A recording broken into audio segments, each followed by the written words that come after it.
प्यारे बच्चों, आज हम क्लास 10th के भूगोल के पार्ट नंबर 1 संसाधन एवं विकास के महत्वपूर्ण प्रश्न करेंगे। यह सभी प्रश्न आपके एग्ज़ाम की दृष्टि से बहुत ही महत्वपूर्ण है, तो सभी छात्र ध्यान से करेंगे। तो पहला प्रश्न देखते हैं। संसाधन की विशेषता है, इनका मूल्य होता है, वे उपयोगी होते हैं, ये प्राकृतिक और मानव निर्मित दोनों होते हैं। तो इसका सही आंसर है डी, उपयुक्त सभी। प्रश्न नंबर 2, संसाधन का संबंध है प्रौद्योगिकी से, प्रकृति से, संस्थाओं से या उपयुक्त सभी। तो ऑप्शन डी सही है इसका, उपयुक्त सभी। प्रश्न नंबर 3 देखेंगे। निम्नलिखित में से कौन सा जैव संसाधन नहीं है? प्राणी जात, वनस्पति जात, चट्टानें या पशुधन। तो यहाँ पर ऑप्शन सी सही है, चट्टानें जैव संसाधन नहीं है। अगला प्रश्न, निम्नलिखित में से कौन सा अजैव संसाधन है? चट्टानें, धातुएं।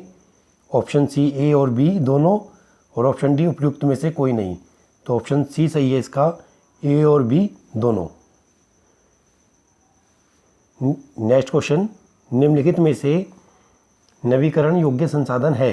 जल, वनस्पति एवं वन्य प्राणी, मृदा एवं कृषि उपजें, और ऑप्शन डी उपयुक्त सभी। तो इसका ऑप्शन है ऑप्शन डी, उपयुक्त सभी।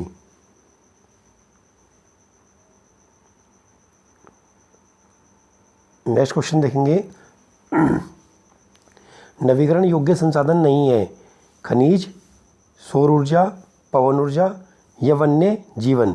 तो इसका ऑप्शन ए सही है, ऑप्शन ए लगाएंगे इसमें, खनिज। नेक्स्ट क्वेश्चन, निम्नलिखित में से कौन सा जीवाश्म ईंधन नहीं है? कोयला, लोहा अयस्क, पेट्रोलियम या प्राकृतिक गैस। तो इसका ऑप्शन बी सही है, लोहा अयस्क। नेक्स्ट क्वेश्चन, निम्नलिखित में से कौन सा स्वामित्व के आधार पर संसाधन का उदाहरण है? तो घर, शामिताल भूमि, सड़कें व नहरें या उपयुक्त सभी। तो ये सभी स्वामित्व के आधार पर बांटे गए संसाधन है।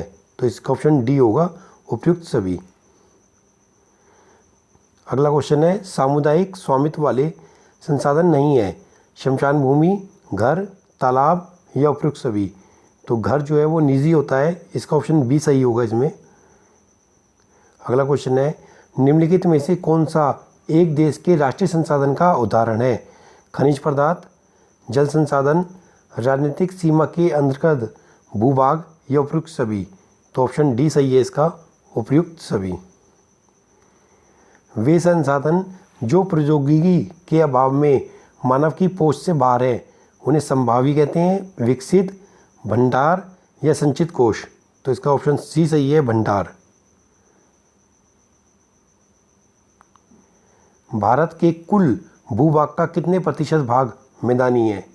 तो 27%, 43%, 30%, 50%। तो ऑप्शन बी सही है इसमें, 43%। भारत के कुल भूभाग का कितने प्रतिशत भाग पर्वत है? 27%, 43%, 30% या 50%। तो ऑप्शन सी सही है इसमें, 30%। नेक्स्ट क्वेश्चन है, भारत के कुल भूभाग का कितने प्रतिशत भाग पठारी है? 27%, 43%, 30% या 50%। तो इसका ऑप्शन ए सही है, 27%। नेक्स्ट क्वेश्चन है, भारत में राष्ट्रीय वन नीति कब लागू की गई? तो इसका ऑप्शन 1950 में, 1951, 1952, 1953। ऑप्शन सी सही है इसमें, 1952। नेक्स्ट क्वेश्चन है, 1952 की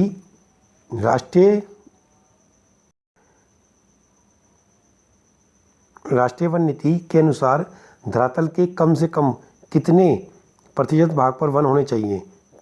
23%, 33%, 40%, या 43%? तो इसमें ऑप्शन बी सही है, 33%। नेक्स्ट क्वेश्चन, भारत का कुल भौगोलिक क्षेत्रफल कितना है? तो इसका ऑप्शन बी सही है, इसमें 32.8 लाख वर्ग किलोमीटर। नेक्स्ट क्वेश्चन, निम्नलिखित में से पुनः चक्रीय संसाधन है? धातुएं, जीवाश्म ईंधन, चट्टानें या उपयुक्त में से कोई नहीं? तो इसमें ऑप्शन ए सही है, धातुएं पुनः चक्रीय संसाधन में आते हैं। नेक्स्ट क्वेश्चन है, निम्नलिखित में से अचक्रीय संसाधन है? धातुएं, जीवाश्म ईंधन, जल या उपयुक्त में से कोई नहीं? तो इसमें ऑप्शन बी सही होगा, जीवाश्म ईंधन। अगला क्वेश्चन है, स्मॉल इज ब्यूटीफुल नामक पुस्तक के रचयिता कौन है? सुमेशर, महात्मा गांधी, पंडित नेहरू या उपयुक्त में से कोई नहीं? तो इसमें ऑप्शन ए सही है, सुमेशर इस बुक के लेखक हैं। नेक्स्ट क्वेश्चन है, हमारा साझा भविष्य नामक पुस्तक का संबंध निम्नलिखित में से है? संसाधनों की खोज से, संसाधनों के विकास से, संसाधनों के संरक्षण से या पर्यावरण की रक्षा से? तो इसमें ऑप्शन सी सही है, संसाधनों के संरक्षण से। नेक्स्ट क्वेश्चन है, भारत के कुल सूचित क्षेत्र के कितने प्रतिशत भाग पर खेती की जाती है? 34% पर, 52 पर, 54% पर या 62 पर? तो इसमें ऑप्शन सी सही है, 54% पर। नेक्स्ट क्वेश्चन है, भारत के निम्नलिखित में से किस राज्य में 10% से भी कम भाग पर खेती की जाती है? अरुणाचल प्रदेश में, मणिपुर में, नागालैंड में या उपयुक्त सभी में? तो इसका ऑप्शन डी सही है, उपयुक्त सभी में। अगला क्वेश्चन है, भारत में इस समय लगभग कितने प्रतिशत भूमि निम्नीकरण है? 10 crore hectare, 12 crore hectare, 13 crore hectare या 22 करोड़ हेक्टेयर? तो इसका ऑप्शन सी सही है, 13 करोड़ हेक्टेयर। नेक्स्ट क्वेश्चन, भूमि उपयोग के प्रारूप का उदाहरण है? शुद्ध बोया गया क्षेत्र, वन, प्रतिभूमि या उपयुक्त सभी? तो इसमें ऑप्शन डी सही है, इसमें उपयुक्त सभी। अगला क्वेश्चन है, निम्नलिखित में से किस राज्य में शुद्ध बोए गए क्षेत्र की दर कुल क्षेत्रफल के 80% से भी अधिक है? पंजाब में, हरियाणा में, ए और बी दोनों में या उपयुक्त में से कोई नहीं? तो इसमें ऑप्शन सी सही है, ए और बी दोनों में। पंजाब, हरियाणा और पश्चिमी उत्तर प्रदेश में भूमि निम्नीकरण का कारण है? अधिक सिंचाई, खनन, अतिचारण या वन उन्मूलन? तो इसमें ऑप्शन ए सही है, अधिक सिंचाई। नेक्स्ट क्वेश्चन है, अति पशुचारण किस राज्य में भूमि निम्नीकरण का कारण है? राजस्थान में, गुजरात में, मध्य प्रदेश में या उपयुक्त सभी? तो इसमें उपयुक्त सभी, डी ऑप्शन सही है। भारत में कितने प्रकार की मृदा पाई जाती है? तो 3 प्रकार की, 4 प्रकार की, 5 प्रकार की या 6 प्रकार की? तो इसका ऑप्शन डी सही है, 6 प्रकार की। अगला क्वेश्चन है, भारत का संपूर्ण उत्तरी मैदान बना है शुष्क मुद्रा से, काली मुद्रा से, जलोढ़ मुद्रा से या लैटराइट मुद्रा से? तो इसमें ऑप्शन सी सही है, जलोढ़ मुद्रा से। अगला क्वेश्चन है, बहुत अधिक उपजाऊ मिट्टी है? भारत में बहुत अधिक उपजाऊ मिट्टी है, काली मिट्टी, लाल मिट्टी, पीली मिट्टी या जलोढ़ मिट्टी? तो इसमें ऑप्शन डी सही है, जलोढ़ मिट्टी। अगला क्वेश्चन है, किस राज्य में पर्वतीय मृदा पाई जाती है? जम्मू कश्मीर में, हिमाचल प्रदेश में, उत्तराखंड में या उपयुक्त सभी में? तो इसका ऑप्शन डी सही है, उपयुक्त सभी में। अगला क्वेश्चन है, खादर और बांगर का संबंध किस मृदा से है? काली से, लाल से, जलोढ़ से या पर्वती से? तो इसका ऑप्शन सी सही है, जलोढ़ मृदा से। ये जलोढ़ मृदा के ही दोनों प्रकार हैं। अगला क्वेश्चन है, किस राज्य में मरुस्थलीय मृदा पाई जाती है? पंजाब में, राजस्थान में, महाराष्ट्र में, गुजरात में? तो इसका ऑप्शन सी सही है, राजस्थान में। अगला क्वेश्चन है, कौन सी मृदा काजू की फसल के लिए अधिक उपयोगी है? जलोढ़ मृदा, काली मृदा, लैटराइट या पर्वतीय? तो इसमें ऑप्शन सी सही है, लैटराइट। अगला क्वेश्चन है, अवनालिका अपर्दन के बाद जो भूमि जोतने योग्य नहीं होती उसे कहा जाता है? खराब भूमि, उत्खात भूमि, उत्तम भूमि या ढालू भूमि? तो उत्खात भूमि कहा जाता है, इसमें ऑप्शन बी सही है। अगला क्वेश्चन है, मृदा अपरदन को कम करने का साधन निम्नलिखित में से है? समुचित जुताई, घास की पट्टियाँ, पशुचारण पर नियंत्रण या उपयुक्त सभी? तो इसमें ऑप्शन डी सही है, उपयुक्त सभी। अगला क्वेश्चन है, मिट्टी के कटाव और भाव की प्रक्रिया को कहा जाता है? मृदा अपरदन, चादर अपरदन, नालीदार अपरदन या उपयुक्त में से कोई नहीं? तो इसमें ऑप्शन ए सही है, मृदा अपरदन। अगला क्वेश्चन है, मैदान और बालू क्षेत्र से हवा द्वारा मिट्टी को उड़ा ले जाने को कहा जाता है? जल अपरदन, नदी अपरदन, मट्टी अपरदन या पवन अपरदन? तो इसमें ऑप्शन डी सही है, पवन अपरदन। अगला क्वेश्चन है, भूक्षरण है भूमि का उपजाऊ होना, भूमि का अनुपजाऊ होना, भूमि का दलदली होना, भूमि का उपजाऊ होना या भूमि का योजनाबद्ध उपयोग? तो इसमें ऑप्शन ए सही है, इसका भूमि का अनुपजाऊ होना। अगला क्वेश्चन है, मृदा अपरदन है मृदा का जमाव होना, जैव तत्वों का मृदा में परिवर्तन होना, मृदा को नदी में बहाकर या फिर मृदा के कटाव और उसके भाव की प्रक्रिया? तो इसमें ऑप्शन डी सही है, मृदा के भाव के कटाव और उसके भाव की प्रक्रिया को मृदा अपरदन कहा जाता है। अगला क्वेश्चन है, वह राज्य जिसमें शुद्ध बोए गए क्षेत्र की दृष्टि से सबसे अधिक प्रतिशत भूमि पर खेती होती है? पंजाब और हरियाणा, उत्तर प्रदेश और बिहार, बंगाल और छत्तीसगढ़, गुजरात और तमिलनाडु? तो इसमें ऑप्शन ए सही है, पंजाब और हरियाणा। अगला क्वेश्चन है, सतत पोषकीय विकास है सतत विकास होते रहना, विकास तो हो लेकिन पर्यावरण का किसी भी प्रकार का नुकसान ना हो? अगला ऑप्शन है सी, विकास में किस तरह की बाधा उत्पन्न ना हो, और ऑप्शन डी है, कई वर्षों से होने वाला विकास। तो इसमें ऑप्शन बी सही है, बिल्कुल, विकास तो हो लेकिन पर्यावरण का किसी भी प्रकार का नुकसान ना हो। अगला क्वेश्चन देखेंगे हम, पूर्वी तट के नदी डेल्टाओं पर पाई जाने वाली मृदा कौन सी है?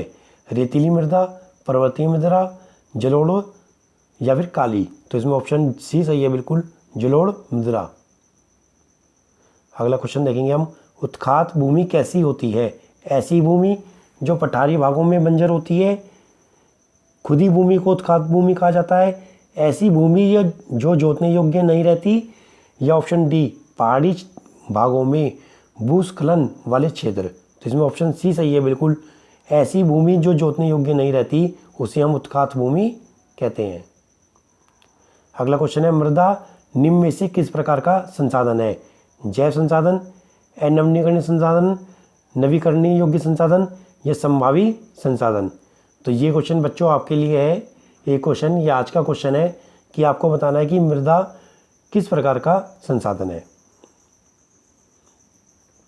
अगला क्वेश्चन है, निम्न में से कौन सा तत्व मृदा निर्माण की प्रक्रिया को निर्धारित नहीं करता? संस्तर सेल, वनस्पति, जनक सेल और खनिज? तो इसमें ऑप्शन आएगा डी, जो खनिज है वो मृदा निर्माण की प्रक्रिया को निर्धारित नहीं करते। नदियों द्वारा लाए गए अवसाद से निर्मित मृदा है पर्वतीय मृदा, रेतीली, जलोढ़ या काली? जिसमें ऑप्शन सी सही है, जलोढ़ मृदा। अगला क्वेश्चन देखते हैं, निम्नलिखित में से कौन सी जलोढ़ मृदा की विशेषता नहीं है? जलोढ़ मृदाएं बहुत अधिक उपजाऊ होती है, अधिकतर जलोढ़ मृदा पोटास, फास्फोरस और चूना युक्त होती है, जलोढ़ मृदा में रेत, सिल्ट और मृत्तिका पाए जाते हैं, यह कपास के लिए उपयुक्त है। इसका ऑप्शन डी, इसकी विशेषता नहीं है क्योंकि काली मिट्टी में कपास उगती है, जलोढ़ मृदा में नहीं। नेक्स्ट क्वेश्चन देखते हैं, संसाधनों को स्वामित्व के आधार पर निम्न में से कितने वर्गों में वर्गीकृत किया गया है? तो संसाधनों के आधार पर प्राकृतिक और मानवीय, जैव और अजैव, नवीकरण और अनवीकरण योग्य, और ऑप्शन डी है निजी, सामुदायिक, राष्ट्रीय और अंतर्राष्ट्रीय। तो इसमें ऑप्शन डी सही है, स्वामित्व के आधार पर निजी, सामुदायिक, राष्ट्रीय और अंतर्राष्ट्रीय संसाधन है। अगला क्वेश्चन है, विकास के आधार पर संसाधनों का वर्गीकरण कीजिए। तो विकास के आधार पर जो संसाधन है वो ऑप्शन डी इसमें सही है, संभावी, विकसित भंडार और संचित संसाधन। अगला क्वेश्चन देखते हैं, निम्नलिखित में से कौन सा कथन सत्य नहीं है? पुरानी जलोढ़ मृदा को बांगर कहा जाता है, बिल्कुल सही है। नई जलोढ़ मृदा को खादर कहा जाता है, यह भी सही है। जलोढ़ मिट्टी पर्वतों की तलहटी पर बने मैदान जैसे कि द्वाचोर क्षेत्र और तराई में आमतौर पर पाई जाती है, यह भी सही है बिल्कुल बात। अगला पॉइंट देखेंगे, जलोढ़ मृदा कपास के लिए उपयुक्त है। नहीं, जैसा भी मैंने अभी आपको बताया कि कपास के लिए काली मिट्टी उपयुक्त होती है, तो इसमें ऑप्शन डी इसका आंसर है। आगे चलते हैं, निम्नलिखित में से कौन सा मरुस्थलीय मृदा की विशेषता नहीं है?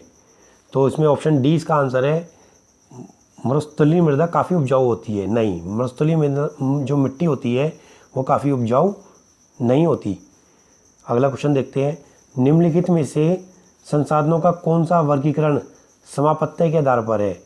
तो इसमें ऑप्शन जो होगा वो हमारा नवीकरण योग्य और अनवीकरण योग्य संसाधन जो होते हैं वो हमारे समापत्ति के आधार पर बांटे गए हैं। अगला क्वेश्चन देखते हैं, ज्वालामुखी उद्गार से निर्मित होने वाली मिट्टी निम्नलिखित में से कौन सी है? काली, जलोढ़, लैटराइट या लाल? तो इसमें ऑप्शन ए सही है, काली मिट्टी। नेक्स्ट क्वेश्चन, प्राकृतिक संसाधनों का संरक्षण क्यों आवश्यक है?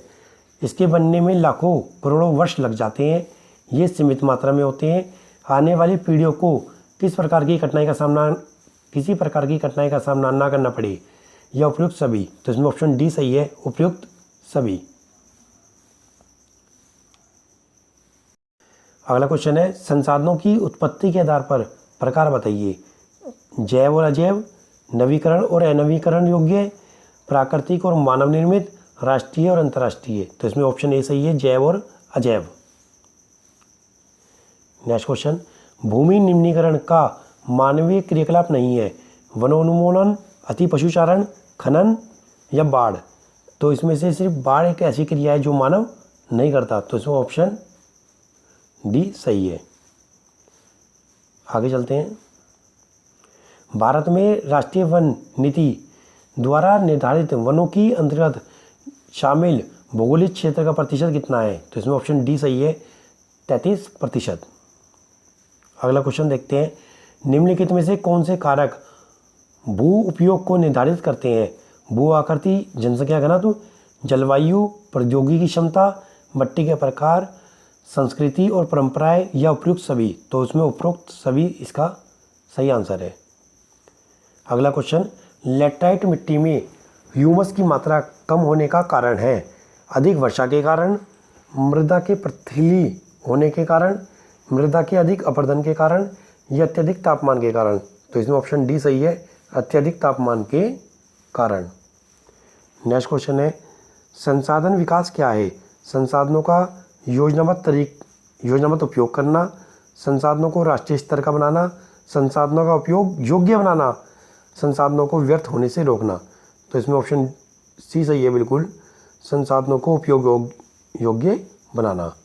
तो इस प्रकार ये अब लास्ट क्वेश्चन है आज का, प्रथम अंतर्राष्ट्रीय पृथ्वी सम्मेलन कब आयोजित किया गया? रियो डी जनेरो 1992 में, कोपेनहेगन 1997 में, साओ पोलो 1919 में, या टोरंटो 2000 में? तो इसका ऑप्शन ए सही है, रियो डी जनेरो 1992 में प्रथम अंतर्राष्ट्रीय पृथ्वी सम्मेलन आयोजित किया गया।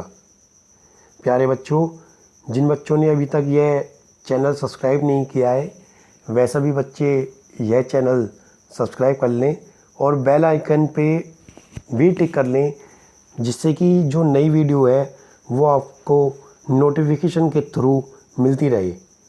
आशा करता हूँ आप सभी को अच्छी लगी होगी, सभी से लाइक भी करें। धन्यवाद।